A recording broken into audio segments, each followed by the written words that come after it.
Hello, Stanford fans, and welcome to the debut episode of Cardinal Dash. I'm Daniel Martinez-Krams here with King Jemison. So excited to be bringing this program to you. Have a lot to talk about today, but I know the thing that's on all of our minds right now is the Pac-12 season, the football season that will no longer be. King, did the Pac-12 move too fast in making their decision? Well, Daniel, first of all, it's great to be here with you today. I'm so excited to get started here with Dash. But to answer your question, I think they absolutely moved too fast. I'm not saying they made the wrong decision. I don't think we know if it was a wrong or right decision yet. I think that timeline did not need to be so compressed. They had until September 26th to start games. These players are already on campus. They've already begun training. Why not give them some more time to continue preparing for a season and wait to see if things can improve? You know what? You could see it as an opportunity when you got a lot of time to go, or you can go the Big Ten, Pac-12 route and see it as, oh, things are only going to get worse over time. And I think that, once again, there's a lot of medical evidence for why you would want to postpone the season to the spring, including, of course, the fact that we have myocarditis showing up in these Big Ten players and probably players across the country, just we haven't seen as much data release. And also the Pac-12 made some very compelling points about the lack of availability of testing. Those two things are huge issues, and obviously COVID in and of itself is a scary, scary issue. I don't want to pretend like these amateur athletes should be forced to go out there and compete to make money for other people in the midst of a global pandemic. That being said, there was still time, and the players were speaking out. They were making their voices heard. They want to play. They've been preparing for this their entire lives. I just hate that the plug was pulled earlier than it had to be. And I know you're going to disagree with me, but I just feel like there was more time. I mean, I hate to pull this on you, but as a biology major at Stanford, okay, like I'm looking at the science here. I'm looking at the science and I'm saying it's not possible. There's no way that it gets better in a month. So why wait? Why wait if we know the answer already? It makes no sense. If you're 40 seconds to go, you take a knee. You know what the outcome of the game is going to be. You're up, okay? You take a knee. Okay, exact same situation here. We have all of the medical data in the world. COVID is horrible. We have no idea about the long-term consequences. Why risk it? Why put these athletes in a position where they're going one-on-one against each other every day, where we don't have enough testing right now? You know there's going to be spread, and it's just putting everyone at risk. Why would we possibly do that? We know what the outcome is going to be. We're going to have to cancel all sports. I don't see how possibly the SEC and the state that those states are in are actually going to be able to play games. So why wait? Why wait until a month later, 6 weeks later, to make the same decision we know is already going to be made? It's ludicrous. Even if you're right, people are still going to hate you because you're such a know-it-all. So thank you very much for that. I mean, you just made my job real easy arguing against you. But for real, you know what? I'm going to defer to your biology expertise.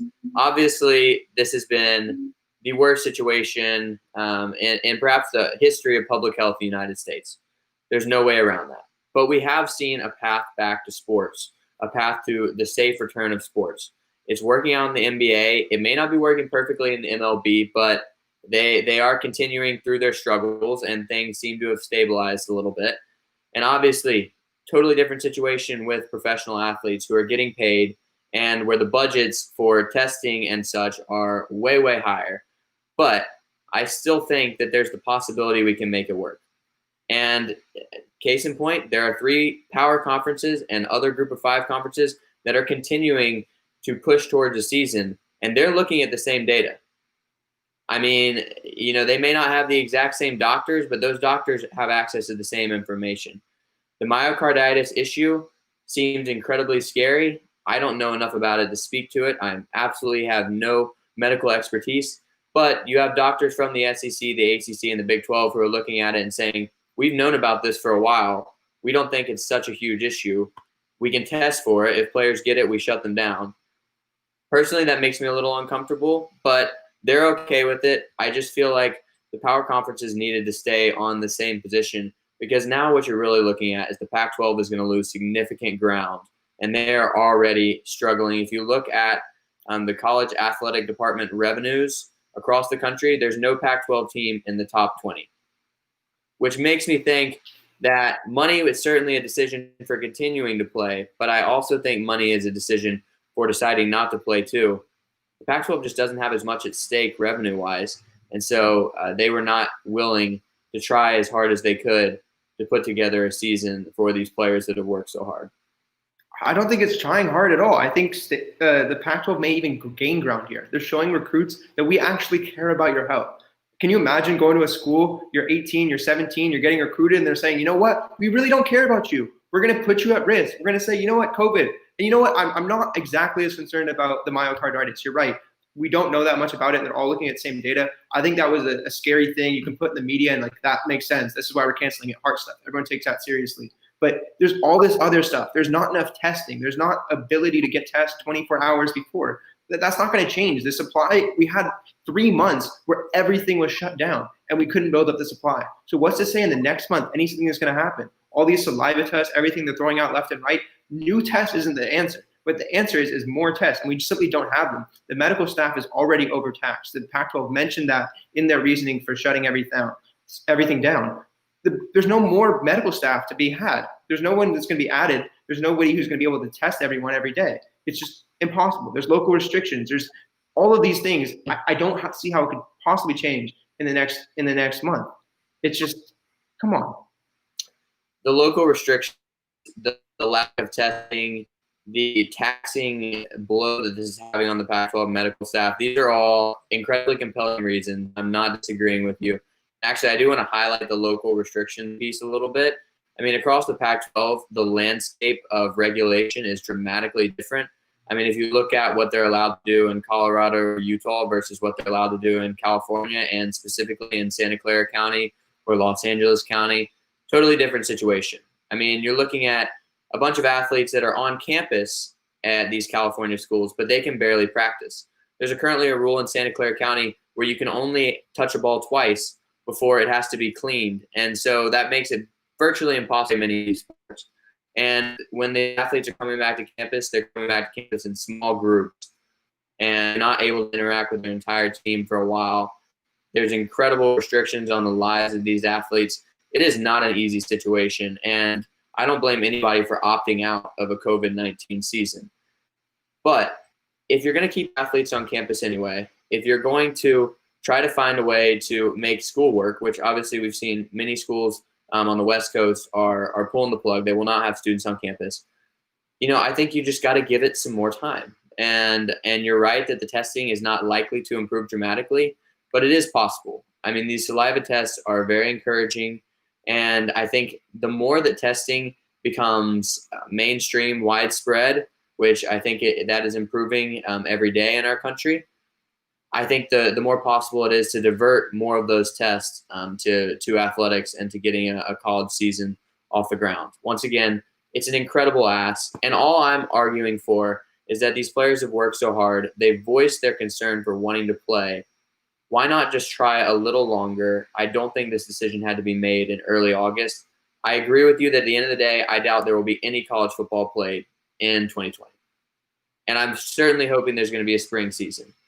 But it just, it just gives me a bad feeling to say in early August we pulled the plug when there are other conferences continuing on, and we just don't know yet. And I want to have that glass half full that maybe things improve to the point where we can play, especially if we're already allowing these athletes to practice. All we're prohibiting now is competition. But it's not about optimism right now. It's about realism. It's not that these other conferences think they can play. It's that what are they waiting for? What is time really going to get us? Is it really going to make us feel better after training for a whole month and then being beat and then saying, you know what, now the rug's pulled out from under us? That's just as bad, if not worse, than being told a full 2 months before that, you know what, this is probably never going to happen. I just don't see it like that at all. And it's worrying about a spring season. I know. No one thinks that's the best idea, and it's going to create a lot of issues, especially if these other conferences still think that they're going to possibly play. And then you have all these different things with recruiting of like who's able to talk to recruits, who's able to spend time on them. And that is something I kind of want to jump into, if that's okay here, talking about recruiting, because Stanford right now is behind in many ways. Right now, Stanford has just 7 recruits, I believe, that are verbally committed. Is Stanford behind the trail right now compared to other teams, especially in the Pac-12?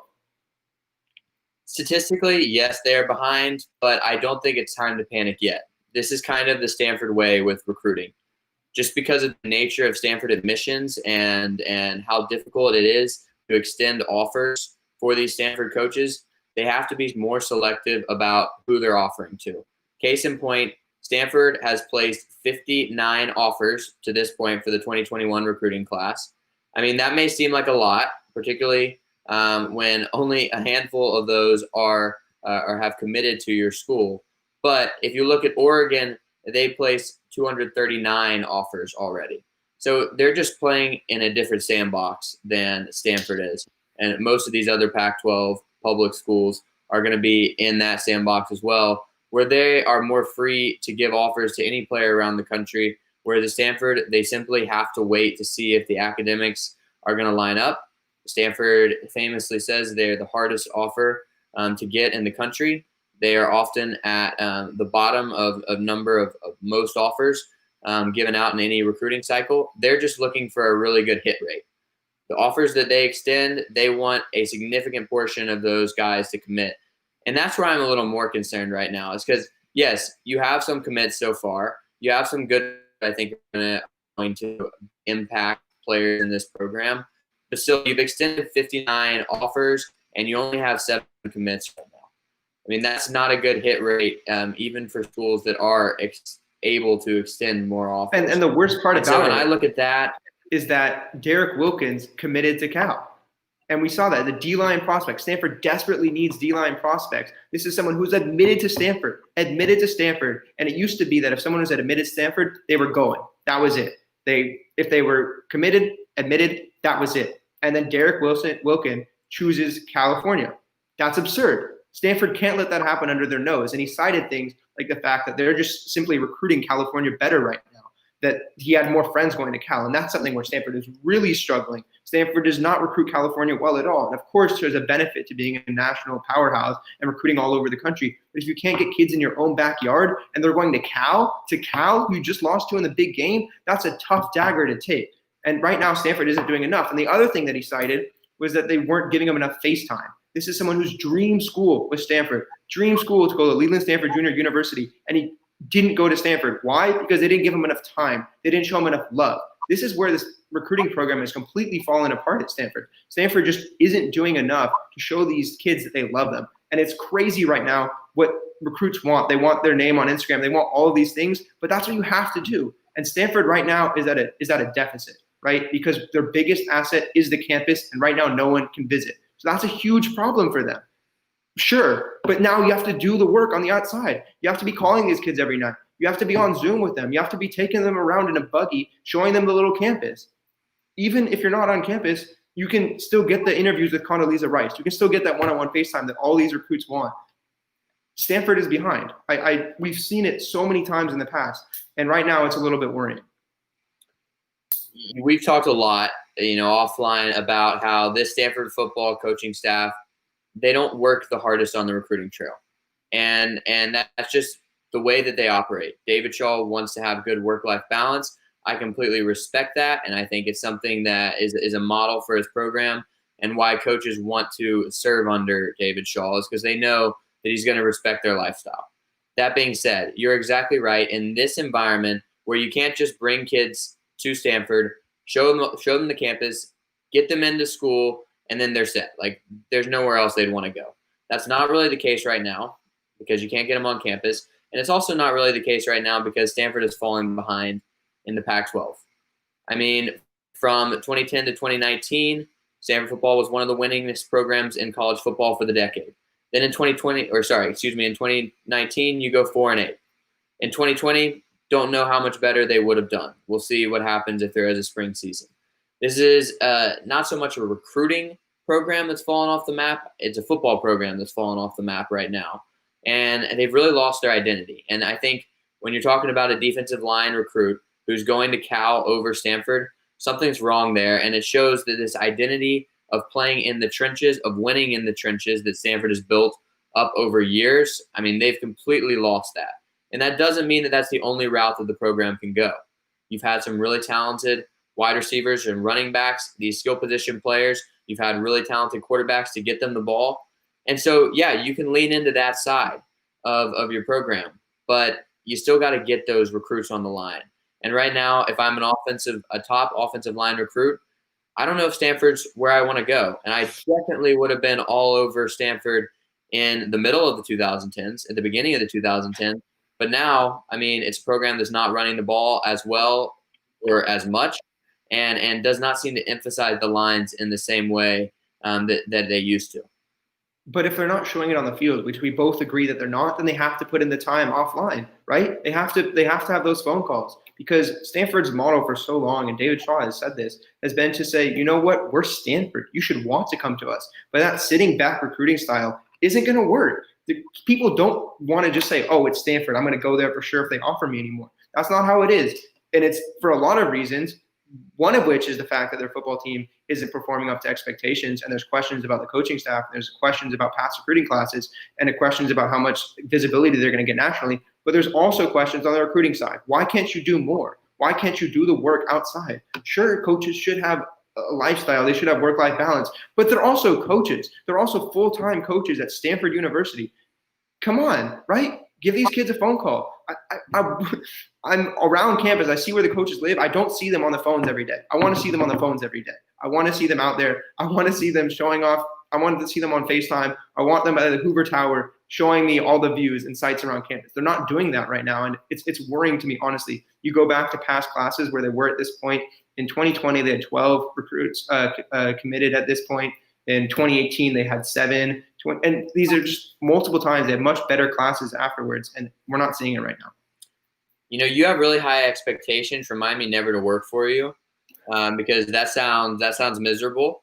But at the same time, it's hard to disagree, because we've just seen Stanford go from perhaps the best recruiting program in the Pac-12 and at least third best behind USC and Oregon to a position where, yes, their class was ranked third in the Pac-12 last year, but we don't expect to see that again this year. And we're talking about third in the Pac-12, but outside the top 20 nationally. It's not like that last year's recruiting class was one that was opening eyes across the country.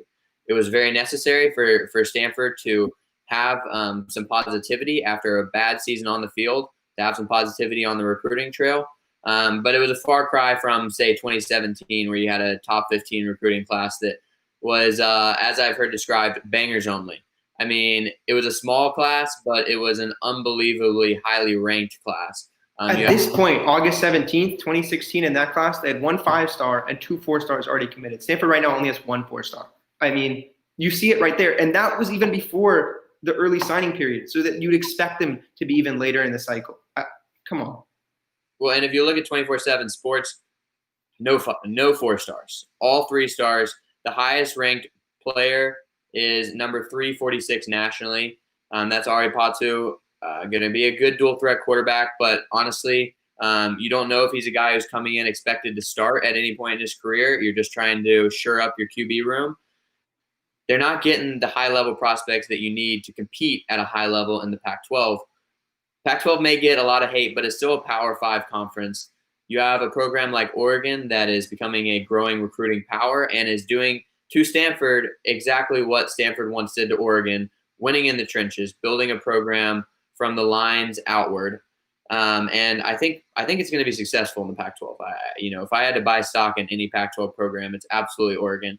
You have USC, who, I mean, particularly once Clay Helton is gone, but maybe even while he's there, they're just going to have built-in advantages recruiting in the LA area, which is just such a hotbed of high school football.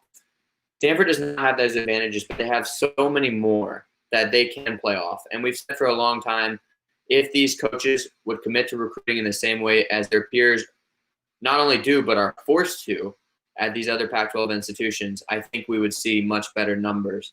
And you know what? I said it's not time to panic yet, but give it a couple more months and it might just be, because really Stanford needed a season on the field this year to prove that last year was an anomaly, that last year was the trough, and now we're going to start climbing out. Well, I mean, now You may not get to see Stanford on the field again until the fall of 2021. That's a long time for recruits to have the lasting memory of 4-8. I completely agree with that. It's scary where they are right now with no ability to show anything else. I hate to give you the last word on this. I know I could have gotten a few more points in, but I do want to talk about the 11 sports that Stanford cut. We talked a lot just now about all the built-in advantages that Stanford has, and one of them was that massive athletic department, those Olympic sports, that commitment to excellence. And they claim that that same commitment to excellence was one of the reasons why they cut those 11 sports: men's fencing, women's fencing, field hockey, lightweight rowing, men's rowing, co-ed sailing, women's sailing, squash. We got synchro, men's volleyball, and wrestling, all cut in the name of excellence, they said, because these programs weren't performing up to par.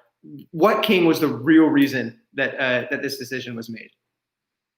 I think Stanford wanted to be like everybody else.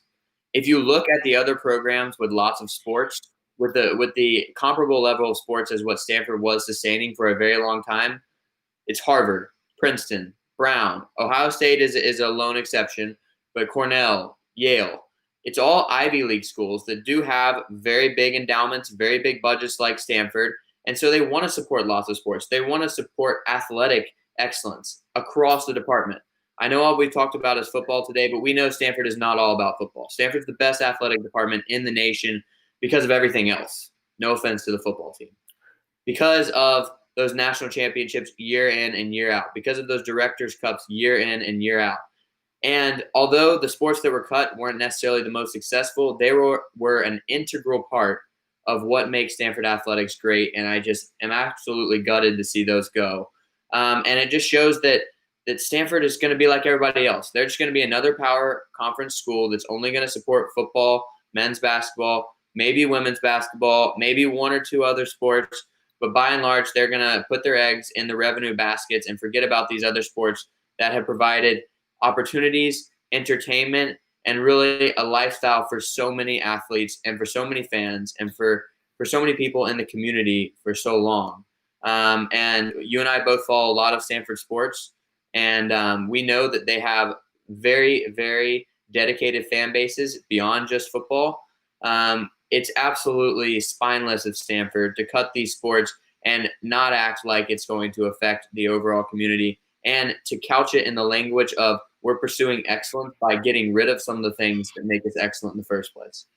Yeah, that was the worst part. I know you were at the women's volleyball national championship last year. I was at the women's soccer national championship. We were both there. We know how much some of these smaller programs means. The fact that they're cutting some of these programs, not those two, but others that were really integral to the community, just horrible. And also the fact that they did it amid this pandemic, they're saying like as a cost-cutting measure, is $8 million a year. I'm not gonna say that that's not a significant amount of money. I'm not gonna be that person.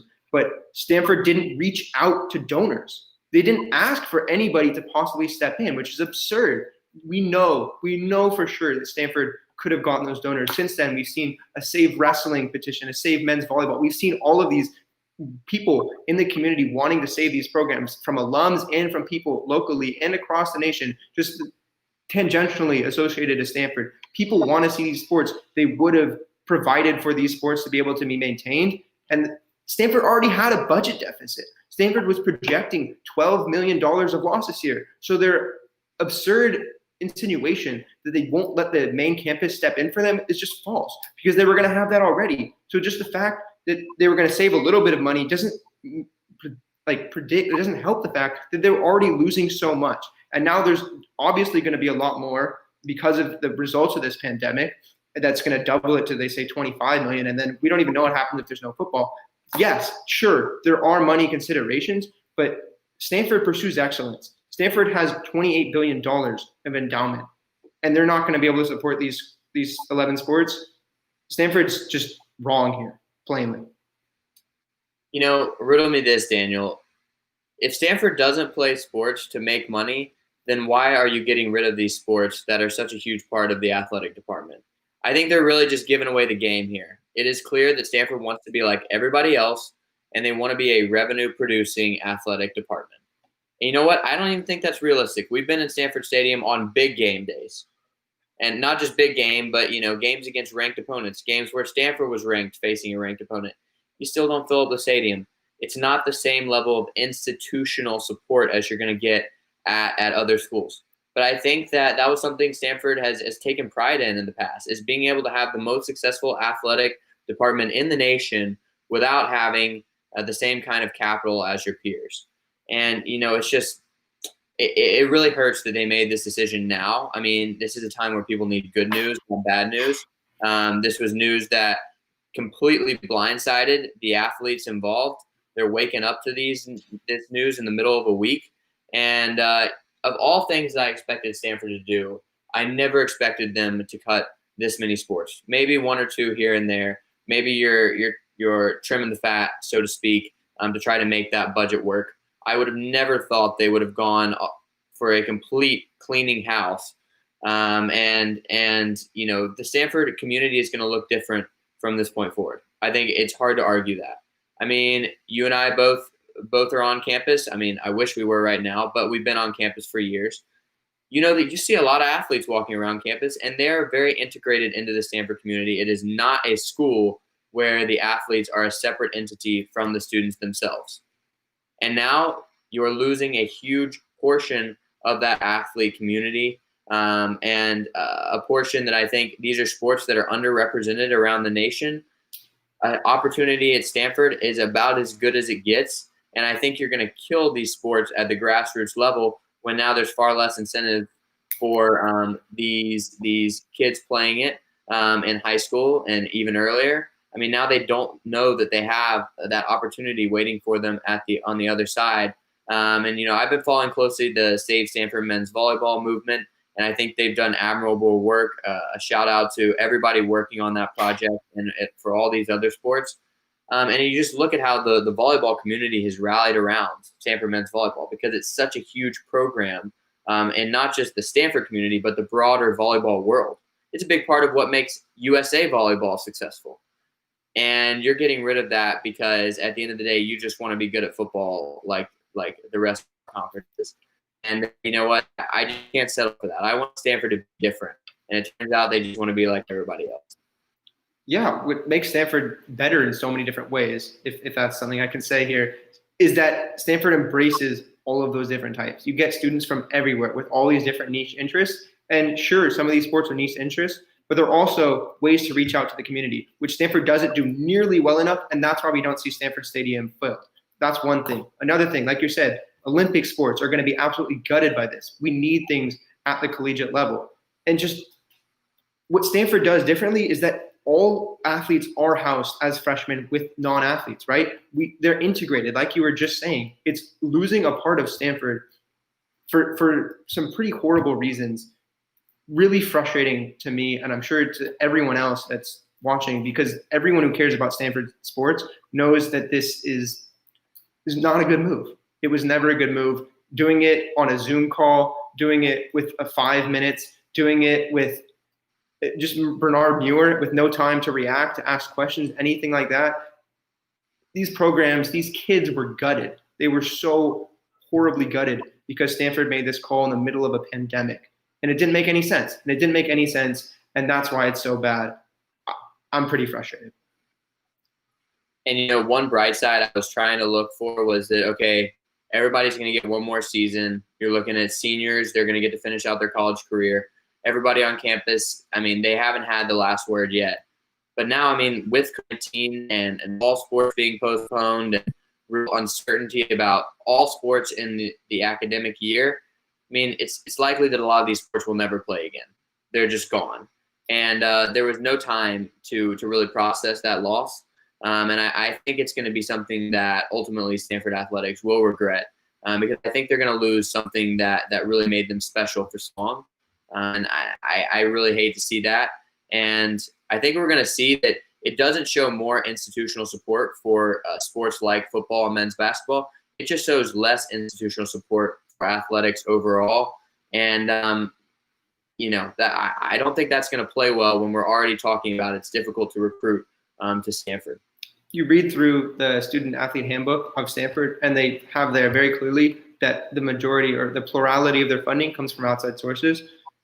We already know, they're not making revenue off of tickets. They're making revenue off people in the community. This is going to be hurt by that. Alumni are going to be upset. that's it. Stanford made a bad decision. Thank you, everyone, so much for tuning in to Cardinal Dash, our debut episode. Appreciate you so much for being here with us. I'm Daniel Martinez-Krams. That's King Jemison. Follow us on social media at Dash Sports TV on Facebook, Twitter, IG, and TikTok, and then also online, dashsports.tv. Thank you so much for being with us here today.